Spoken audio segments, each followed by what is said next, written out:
नमस्कार दोस्तों, मैं हूं शैलेंद्र और आज हम सीधी बात करने वाले हैं aquarium substrate, accessories, filter, light, hiding spot, nitrogen cycle, plants और एक्वेरियम की हर एक चीज़ के बारे में जो सक्सेसफुल एक्वेरियम एस्टेब्लिशमेंट के लिए जरूरी है। बहुत थोड़े समय में बड़ी स्क्रीन पर दिख रहे पाइप से लेकर छोटी स्क्रीन में दिख रहे फाइनल सेटअप तक।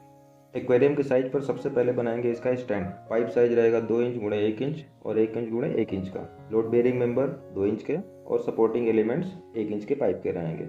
4 फुट गुणे 2 फुट के एक्वेरियम के लिए स्टैंड का टॉप रहेगा 4 फुट 2 इंच गुणे 2 फुट 2 इंच का। किसी भी साइज के बेस से 2 इंच एक्स्ट्रा ही रखा जाता है इसको।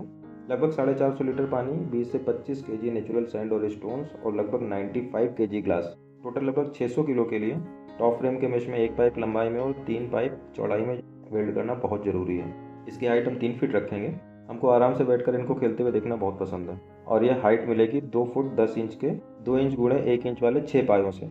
इन सारे पायों को भी नीचे से 6 इंच सफाई के लिए छोड़कर आपस में वेल्ड करना भी बहुत ज़रूरी है। ये एक बॉक्स टाइप का स्ट्रक्चर बनेगा जो कि लोड बेयरिंग के लिए अच्छा होता है। शुरुआत में वेल्डिंग के हल्के टाँके लगाए जाएंगे और स्ट्रक्चर तैयार होने के बाद सारे जॉइंट्स को मजबूती से वेल्ड किया जाएगा। छोटे छोटे डेकोरेटिव आइटम रखने के लिए एक तरफ 2 पार्टीशन और दूसरी तरफ 1.5 से 2 फुट तक के लिए बिना वर्टिकल पार्टीशन के 1 पार्टीशन, इस तरह से बने हुए 3 खाने स्टैंड के नीचे के स्पेस को भी यूटिलाइज करने में हमारी हेल्प करेंगे। हमारा स्टैंड माइल्ड स्टील से बना है और 1000 केजी तक का लोड बड़ी आसानी से होल्ड कर सकता है। इतना स्टील पर्याप्त है। अच्छी तरह से सारे जॉइंट्स वेल्ड करने के बाद अब समय है अगले स्टेप का, यानी कि सरफेस फिनिश का। काफी देर तक ग्राइंडिंग करने के बाद अब हमारी टेबल घर ले जाने को तैयार है। फर्श को प्राइमर से बचाने के लिए रद्दी पेपर बिछाकर मेटालिक प्राइमर का एक कोट, 2 घंटे सुखाकर दूसरा कोट, अगले दिन जेट ब्लैक शेड के पेंट का एक कोट और 3 घंटे पेंट के सूखने के बाद दूसरा कोट। इस तरह से पेंटिंग करने के बाद अब हमारा स्टैंड तैयार है। पेंटिंग के बाद अगला स्टेप है वुड वर्किंग का। स्टैंड टॉप के लिए 22 mm प्लाई।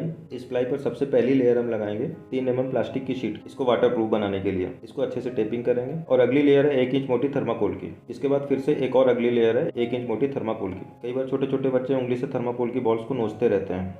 2 इंच की लकड़ी का बॉर्डर प्लाई पर लगाने से प्लाई का कट भी छिप जाएगा और थर्माकोल के लिए ग्रूव भी मिल जाएगा। इसी के साथ हमारा स्टैंड तैयार है एक्वेरियम सेटअप के लिए। पानी बिना किसी समझौते के अंडरग्राउंड वाटर ही यूज़ करना चाहिए। टैप वाटर या ट्रीटेड वाटर के केमिकल्स आपकी फिशेस की जान तक ले सकते हैं। जब भी नया एक्वेरियम सेट करें या पानी बदलें, 2 चीज़ें डालना बहुत जरूरी है। सबसे पहला सफ़ेद नमक, बड़े टुकड़े वाला, एकदम रॉ कंडीशन वाला। इसको लगभग 25 ग्राम हर 100 लीटर पानी में मिलाने से फिशेस को बहुत सारी स्किन डिजीजेस से छुटकारा मिल जाता है। इसको घुलने की कोई आवश्यकता नहीं है, थोड़ी देर में खुद ब खुद घुल जाएगा।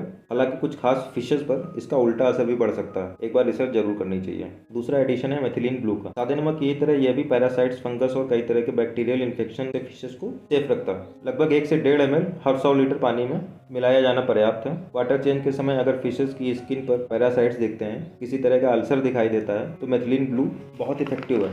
खाली टैंक में सबसे पहला एडिशन होगा पानी का। 8 इंच तक पानी भरने के बाद बारी आती है सबस्ट्रेट की। पसंदीदा थीम के according white sand, black sand, red sand, बहुत सारे ऑप्शंस हैं। मार्केट में अवेलेबल आर्टिफिशियल सैंड और आर्टिफिशियल स्टोन्स एक्वेरियम के पानी में टॉक्सिन्स रिलीज करेंगे, इसलिए मेरी पहली पसंद है नेचुरल रेड सैंड। फिशेज अगर शांत हैं और छोटी हैं तो इसे एज इट इज यूज किया जा सकता है। हमारी तो चिचलिट्स हैं, पूरे टाइम सबस्ट्रेट इधर से उधर फेंकती रहती हैं, इसलिए हम नेचुरल रेड सैंड को छानकर इसकी बड़ी बजरी यूज करेंगे। आम भाषा में इसे मोरम या यमुना बालू या बेतवा बालू या लाल बालू भी कहते हैं।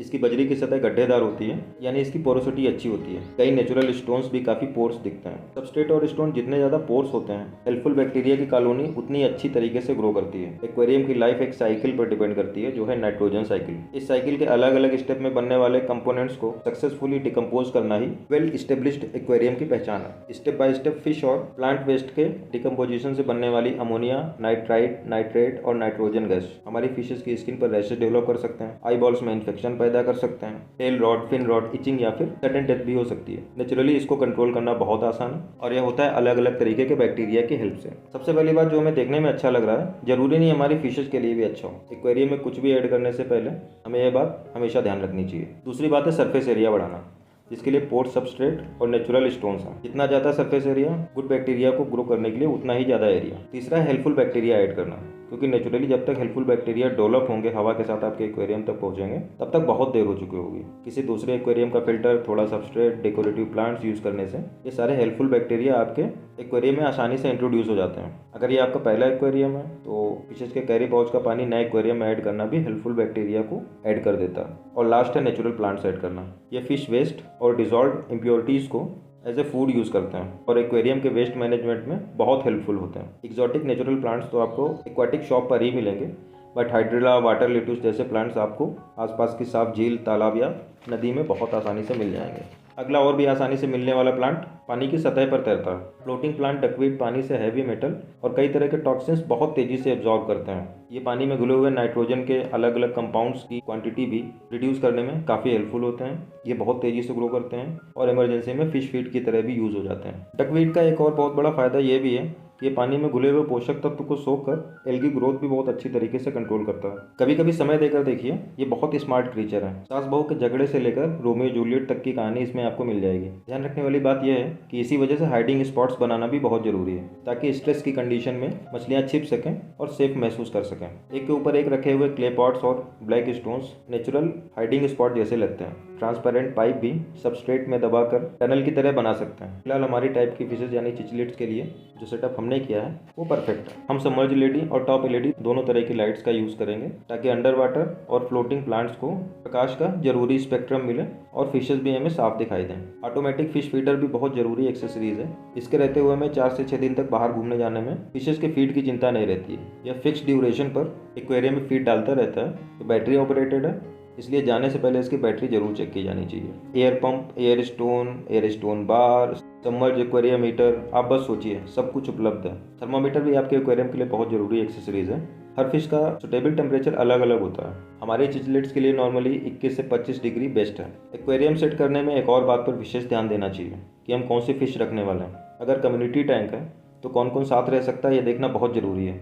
हमारा सेटअप है ज्वेल, लेपर्ड, बनाना, ऑरेंज, ब्लू, ग्रीन, गोल्डन, ओबी पीकॉक, कन्विक्ट चिचलेट्स का।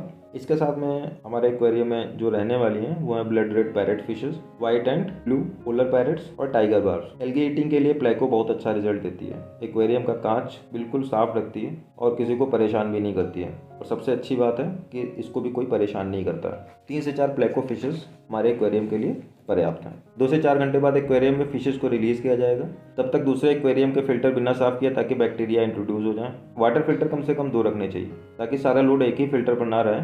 बाकी सारी एक्सेसरीज लगाने के बाद अब समय है नेचुरल प्लांट्स ऐड करने का। फिलहाल तो हाइड्रिला की कुछ टहनियाँ, अमेरिकन स्वार्ड और वेलिसनेरिया एक क्ले पॉट में ऐड करेंगे। जैसे जैसे समय बीतेगा पानी साफ होता जाएगा और 10 से 12 घंटे बाद फिलहाल आज के सारे काम खत्म हुए। अब समय है इनको थोड़ी देर खेलते देखने का। Thank you.